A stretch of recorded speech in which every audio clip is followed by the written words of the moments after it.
Welcome to the Money Over 50 podcast, brought to you by Dallas Davison and Michael Hogue from Money Over 50 Financial Advisors.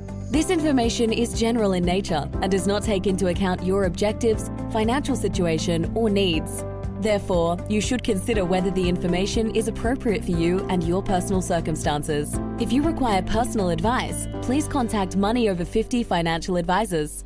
Welcome to the Money Over 50 podcast. Dallas, I am a pensioner now. Thanks, Harley. This is a bit of a weird one, but just a thing that I've noticed a few times. And me, I like to talk about the concept of identity and self and all these sorts The concept of everything. the concept of everything. I've had this a few times now where. So the example I had a client who was. They were approaching their age pension age. So they first came in to see me. I think it must have been about 65 and a half at the time, and I think 66 and a half was his age pension age. So we had sort of our initial process, and they had about $1.1 million in sort of superannuation, which we then moved across into account-based pensions, and got that money invested in a way where most of it was working for them, but they had some money allocated to cash for those years where company prices were down. We did, the standard sort of stuff that we're looking at going. And I basically said at the time, you guys are wanting to draw 60 grand a year out of 1.1 million and you're in your mid 60s. Yep. You're in a really good position because you will be able to fund your own. The chances are that if you get a good sequence of returns in early years of your retirement, you'll never run out of money. And if you do start to shave into your retirement savings a little bit, at some stage you'll kick in and get some age pension, some Centrelink. And so I sort of saw this as a pure unalloyed good, which is, we were joking about this yesterday about how, so most of our clients, if they can get some pension, they want to get that pension. They want to get that age pension. They just love it. They go mad for that little bit of age pension. It blows you away. So, and these guys, at the time that we did this, we did, again, one of our strategies that we look at, which we've talked about in the podcast before, was so the bloke in this situation was an older member of the couple. His partner, his wife, was slightly younger, and so we did a recontribution strategy, which was pull some money out of his superannuation tax free, contribute it back into his super to change over the taxable tax free components, which we've done other podcasts about the inheritance, the estate planning tax benefits of that, but also we put some money into his wife's superannuation and left it in the superannuation accumulation phase, so that when he reached age pension age, he was actually eligible for a small amount of age pension for a few years. And the thing was, he would be eligible for a few years until she reached age pension age, and then they would go back above the assets test and they wouldn't get any pension. Now, what I thought was really interesting was that these guys, we had this set up. They were drawing their regular income out of their superannuation, basically out of their account-based pensions. Everything was all rolling along. And after a year, they did the Centrelink application, and they started getting the monthly figure of $200 a fortnight from Centrelink. And I could almost see this person age before my eyes. and then it happened like a few times where he made a comment where, well, I'm a pensioner now. I'm a pensioner now, and it was one of those things, when you go like, it's crazy, the power of the brain, the power of the mind. That's exactly what it was. It was before that he was just he was retired. He was just retired, but he was a young active retiree, and but you could just see him like whizzing up before your eyes, and the next time he came from a meeting, climbing up maybe this is all my exaggeration there, but he was climbing up the stairs and got a sore knee and a sore hip and couldn't do anything. And when before he started receiving the pension, he'd said, I might go and do some part-time work, or I might go and do some of this, and had sort of things that he wanted to go and do.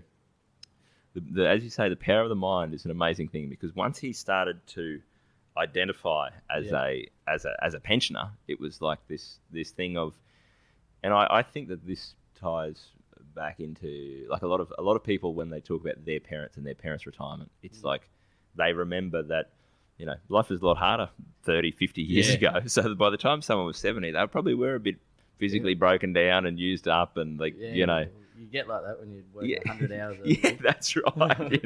They've flogged themselves from left school at 15 and worked physically and flogged their guts out. No computers, no nothing. Yeah, no machinery to make life easier. None of that. Yeah. So by the time they were 67, they were a bit beat up. But I think people then attach that as like when they think of a pensioner, they think of this old person sitting watching TV, basically waiting for death. And so I don't really know what the lesson from this is, that other than to be really aware of the self-talk and to be aware of that power of the mind, because it is a dangerous thing when you start to tell yourself something and the story that you're telling internally to yourself. It's with any age, to be honest. Yeah. Like, Oh, yeah. Yeah. I think we talk about this a lot, and Yeah. it is. I think we tell ourselves a lot. Sometimes we're a bit. Some might say egotistical, but it's just pure self-talk. Because if we don't believe that, we can be good at something. Yeah. We're just not going. That's to right. Be. Yeah. And that's the power of, I guess, it's all very woo-woo, but that positive self-talk is, if you think, as long as you're using that in a way that is really helpful, like we joke with this, I've been saying for 12 years, I'm the best financial planner in Australia. And so, but what that actually then makes me do is that when I get to a situation where I go, okay, well, I'm the best financial planner in Australia, that means I've got to go the extra mile. I've got to pick up every 1%, or I've got to do everything. I've got to do this exactly right. It's got to be perfect every time because I'm the best, and that's what the best would do. Yeah. Whereas if you sort of went, oh yeah, I'm all right at this, I guess I'll bumble my way through.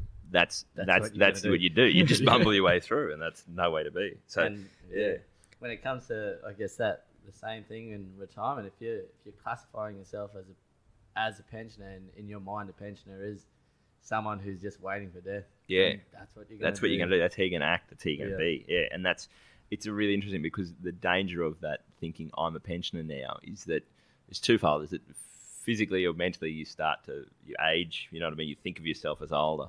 And the other one is you sort of, I see this a bit where people then, it's almost like everything then becomes, I can't take action, I can't make changes in my financial life. It's the government. So the government's changed the age pension. Oh, now it's all very much things are happening to me. Whereas you go, and that was sort of where I realized this with this person, was that, so right, well, these are all the different levers that we can pull, and different things that you can do. And you almost see him going, no, but I'm a pensioner. Like I've just got to.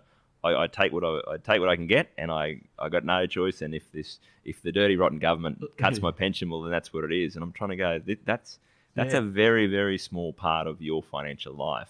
Yeah. You have all this control, and you have all this, all these decisions that you need to make, and you need to make in the right way. Yeah. You can't think of it as, well, I'm a pensioner now, so whatever happens is just what happens. So it's funny. When I originally thought of this, it was. I used to have this all the time when I was a young bloke and I was doing a trade, and there'd be all these young guys that thought of themselves as professional football players. Yep. And they'd be, I'm a footy player. And you go, well, that's odd, because you're here working beside me digging a hole for 40 hours a week. So that's not something that a footy player normally does. Like, back when NRL, that's what they actually did. Yeah, that's true. They're going back then. See? That's true. These guys were playing for the under-20s for the Cowboys at the time, or playing for local league, and they were playing for $150 a game on the weekend. But if you said to them, they're a football player. That's who they are. And again, in some ways, maybe that was a positive thing for them, because they went, yes, I'm here digging this hole with you, but I'm going to train this afternoon. I'm going to, I'm going to do all the work required. I'm going to treat myself as though I'm a professional athlete, and that's what I need to do. So, but then you also had these guys who would go, I'm a footy player, I've made it. You go, no, you haven't made it. You're digging holes here with me. You're not at all as important or as good as what you think you are. So, I don't really know what the lesson from all this is, other than to be, as you say, be really aware of that self-talk and what impact that's having, and what are the stories that you're telling yourself that are useful and which ones are not useful. That's right. Thank you. Thank you for listening to the Money Over 50 podcast with Money Over 50 financial advisors. For more information and resources, visit the Money Over 50 website, mo50.com.au. We look forward to catching up again soon.